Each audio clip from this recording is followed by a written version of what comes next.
friends, welcome to NJF Creation. இன்னைக்கு நம்ம சேனல்ல பூந்தி பொரிக்காம ஆயில் யூஸ் பண்ணாம 2 டேபிள் ஸ்பூன் நெய்யில ஈஸியா எப்படி லட்டு பண்றது அப்படினு தான் பார்க்க போறோம். வாங்க எப்படி செய்யறதுன்னு பார்க்கலாம்.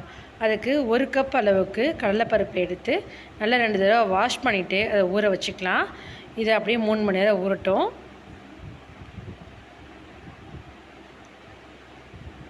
இது பார்த்தீங்கன்னா இப்போ 3 மணி நேரம் ஆயிடுச்சு. நல்லா ஊறி வந்திருக்கு. இப்போ இந்த தண்ணியை ஃபுல்லாக வடிகட்டிட்டு இதை ஒரு மிக்ஸி ஜாரில் போட்டு நம்ம அரைச்சி எடுத்துக்கலாம். தண்ணி எதுவுமே சேர்க்கக்கூடாது. தண்ணி சுத்தமாக எதுவுமே இல்லாத அளவுக்கு வடிகட்டி நம்ம மிக்ஸி ஜாரில் சேர்த்துக்கணும்.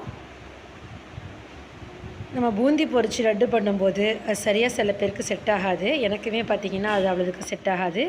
அந்த மாதிரி செய்கிறத விட இந்த மாதிரி நம்ம கடலைப்பருப்பை ஊற வச்சு அதை மிக்ஸியில் அரைச்சி லட்டு செய்யும்போது டேஸ்ட்டு ரொம்பவே சூப்பராக இருக்கும். வேலையும் ரொம்பவே ஈஸியாக இருக்கும். பாருங்கள், இந்த மாதிரி அரைச்சி எடுத்துக்கோங்க. கொஞ்சம் கொரகொரப்பாகவே அரைச்சி எடுத்துக்கோங்க. ரொம்ப நைஸாக அரையணும் அப்படிங்கிறது இல்லை. இந்த மாதிரி அரைச்சாலே போதும். தண்ணி சேர்க்காம இந்த மாதிரி இதை அரைச்சி எடுத்துக்கோங்க. இப்போ இது இருக்கட்டும். ஒரு பேனில் 2 டேபிள் ஸ்பூன் அளவுக்கு நெய்யை சூடு பண்ணிக்கலாம். நெய் நல்லா சூடானதுக்கப்புறமா இதில் ஒரு கைப்பிடி அளவுக்கு முந்திரி, கொஞ்சம் திராட்சை சேர்த்து நெய்யில் வறுத்து எடுத்துக்கலாம். இது கூட நீங்கள் பாதாம் கூட கொஞ்சம் ஆட் பண்ணிக்கலாம். அது நல்லாயிருக்கும். நல்லா நெய்யில் பொரிஞ்ச பிறகு இது ஒரு பிளேட்டுக்கு மாற்றிக்கலாம். நல்லா பொரிஞ்சு வந்துருச்சு. இதை எடுத்து ஒரு பிளேட்டுக்கு வச்சுருங்க. இப்போ இந்த நெய்யிலேயே நம்ம அரைச்சி வச்சுருந்த கடலைப்பருப்பை இதில் சேர்த்துடலாம். எவ்வளவு கெட்டியாக இருக்குது பாருங்கள். தண்ணி சேர்க்காமல் அரைச்சாதான் இந்த மாதிரி பதத்தில் வரும். இப்போ இது இந்த பேன்லேயே சேர்த்துட்டு நெய்யிலேயே நம்ம இதை நல்லா வேக வச்சுக்கணும். நல்லா மிக்ஸ் பண்ணி விட்டுகிட்டே இருங்க. இது ஒரு 5லேருந்து ஒரு 10 நிமிஷம் வரைக்கும் நல்லா மிக்ஸ் பண்ணிகிட்டே இருந்தீங்க அப்படின்னு சொன்னால் இது நல்லா வெந்து உதிரி உதிரியாக வந்துடும். நல்லா வெந்து உதிரி உதிரியாக வரணும். பூந்தி ஸ்டேஜுக்கு நம்மளுக்கு இது வரணும். இந்த மாவு நல்லா வெந்துக்கிட்டுருக்கு. ஒரு 5லேருந்து ஒரு 10 நிமிஷம் நீங்கள் மிக்ஸ் பண்ணாலே போதுங்க. உங்களுக்கு அந்த ஸ்டேஜுக்கு கரெக்டாக வந்துடும். இது பிகினர்ஸ்க்கெலாம் பார்த்தீங்கன்னா இந்த மாதிரி செஞ்சீங்க அப்படின்னா உங்களுக்கு ஈஸியாக இருக்கும். உங்களுக்கு பூந்தி செட் ஆகாது, வறுத்து எடுக்கணும், ஆயிலில் ஃப்ரை பண்ணி எடுக்கணும் அப்படிங்கும்போது நீங்கள் இந்த மாதிரி ட்ரை பண்ணிங்கன்னா ரொம்பவே சூப்பராக வரும் லட்டு உங்களுக்கு. இங்கே பாருங்கள் எவ்வளவு உதிரி உதிரியாக மாவு வெந்து சூப்பராக வந்துருச்சு. பார்த்தாலே நல்லா தெரியும். சரசரன்னு நல்லா போடுற மாதிரி வந்திருக்கு பாருங்கள். இப்போது இந்த ஸ்டேஜில் ஸ்டவ்வை ஆஃப் பண்ணிவிட்டு இதை ஆற விட்டுடலாம். இதை ஆறின பிறகு இது ஒரு மிக்ஸி ஜாரில் சேர்த்து நம்ம இதை பவுடர் பண்ணி எடுத்துக்கலாம். இது ரொம்ப பவுடர் பண்ண வேணாங்க. பல்ஸ் பண்ணி எடுத்துக்கிட்டாலே போதும். இது கட்டி கட்டியாக இருக்குது பார்த்தீங்களா, கொஞ்சம் கொஞ்சமாக அந்த கட்டி எல்லாமே ஒரே பதத்துக்கு வரதுக்காக தான் நம்ம மிக்ஸி ஜாரில் போட்டு பல்ஸ் பண்ணி எடுத்துக்க போகிறோம்.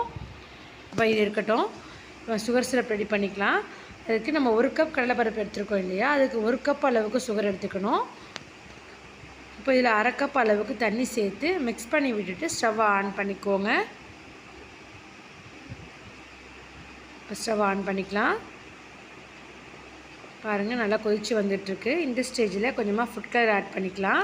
நான் இன்றைக்கி பாருங்கள் எல்லோ கலர் ஆட் பண்ணிவிட்டேன். நீங்கள் வேணால் ரெட் கலர் ஆட் பண்ணிக்கோங்க. நல்லா மிக்ஸ் பண்ணி விட்டுருங்க. இதோட பதம் பார்த்தீங்கன்னா நம்ம குலாப் ஜாமுனுக்குலாம் ரெடி பண்ணுவோம் பார்த்தீங்களா, அந்த மாதிரி இருக்கணும். சுகர் சிரப் உங்களுக்கு கரெக்டான பதத்தில் இருந்தால் தான் நமக்கு லட்டு கரெக்டான பதத்தில் பிடிக்க வரும். இப்போ பாருங்கள் இந்த மாதிரி நல்லா பிசு பிசுப்பு தன்மை வந்ததுக்கப்புறமா நீங்கள் ஸ்டவ்வை லோ ஃப்ளேமில் வச்சுட்டு நம்ம பவுடர் பண்ணி வச்சுருந்த அந்த கடலைப்பருப்பு மாவு இருக்குது இல்லையா, அதை சேர்த்து நல்லா மிக்ஸ் பண்ணி விட்டுக்கோங்க. ஸ்டவ் லோ ஃப்ளேமில் வச்சுக்கோங்க.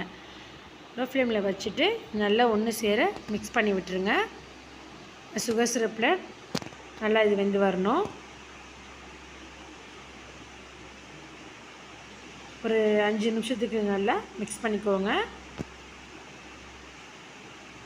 மிக்ஸ் பண்ணும்போதே பார்த்திங்கன்னா நம்ம ஏற்கனவே நெய்யில் வறுத்து வச்சுருந்த முந்திரி பருப்பு, கிஸ்மிஸ் எல்லாம் இருக்குது இல்லையா, அது இது கூடவே சேர்த்துடலாம். சேர்த்து நல்லா மிக்ஸ் பண்ணி விட்டுக்கோங்க.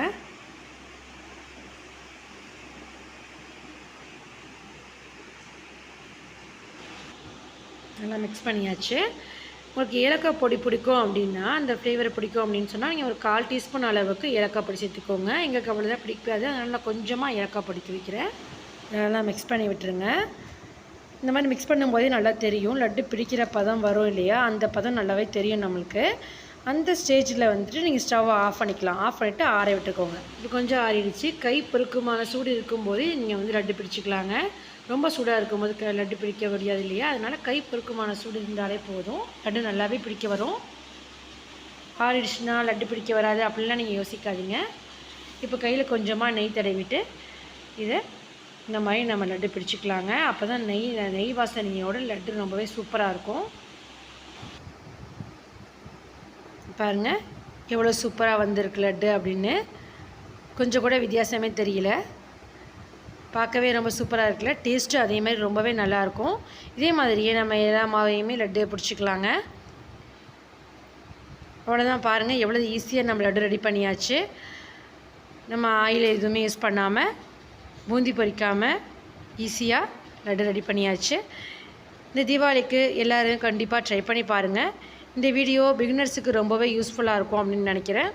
கண்டிப்பாக எல்லாருமே ட்ரை பண்ணுங்கள். ட்ரை பண்ணி பார்த்துட்டு எப்படி இருந்துச்சு அப்படிங்கிறத எனக்கு கமெண்ட்டில் சொல்லுங்கள். இந்த வீடியோ உங்களுக்கு பிடிச்சிருந்துச்சின்னா லைக் பண்ணுங்கள், கமெண்ட் பண்ணுங்கள், ஷேர் பண்ணுங்கள், சப்ஸ்கிரைப் பண்ணி பெல் ஐகானை கிளிக் பண்ணுங்கள். தேங்க்ஸ் ஃபார் வாட்சிங்.